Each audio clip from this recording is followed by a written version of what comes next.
Dr. Carol Dweck of Stanford University gave children a puzzle to solve. Afterwards, half the children were praised for how smart they were to have solved it. The other half were praised for how hard they had worked. The children were then given the opportunity to choose the next puzzle to work on.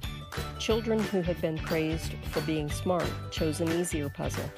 Children who had been praised for working hard chose a more difficult puzzle.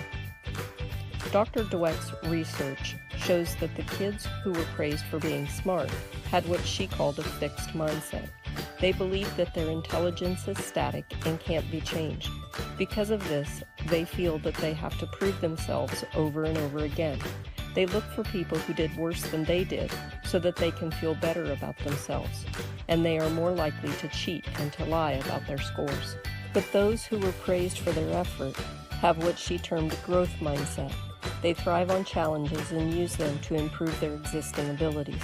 They have a passion for learning, and when they experience something that others might consider failing, they see it as a learning opportunity.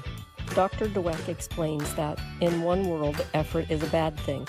It, like failure, means you're not smart or talented. If you were, you wouldn't need effort. In the other world, effort is what makes you smart or talented. Our young entrepreneur must have been praised for his effort a lot growing up because he said that not everything should be easy and that he enjoys a challenge. Challenges such as figuring out how to make things work, the best strategies to use, or how to get a job done, like when he's the only one around and needs 3 hands.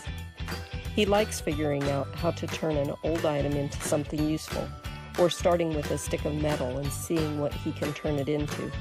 He likes seeing progress and making things happen. He started his business selling alfalfa at the local goat sale and built a customer base from there. One challenge he had to overcome early on was just talking to people. Communication is a major part of his business, and he didn't think he was the best at it, but was up for the challenge. He stepped outside his comfort zone and just did it. He expanded his business into straw bales and building feeders. He sells mostly to people who have sheep and goats, and some for cattle and horses. But more recently, he had to learn about alpacas and how to build an alpaca feeder. He keeps a notebook of things that he wants to do with his business, equipment he wants to buy, ideas for growing his business, goals he wants to accomplish, plans to overcome the challenges he'll face. When asked what makes him different from most his age, he replied, "I look at the work environment differently. I'm not in it for the quick ride.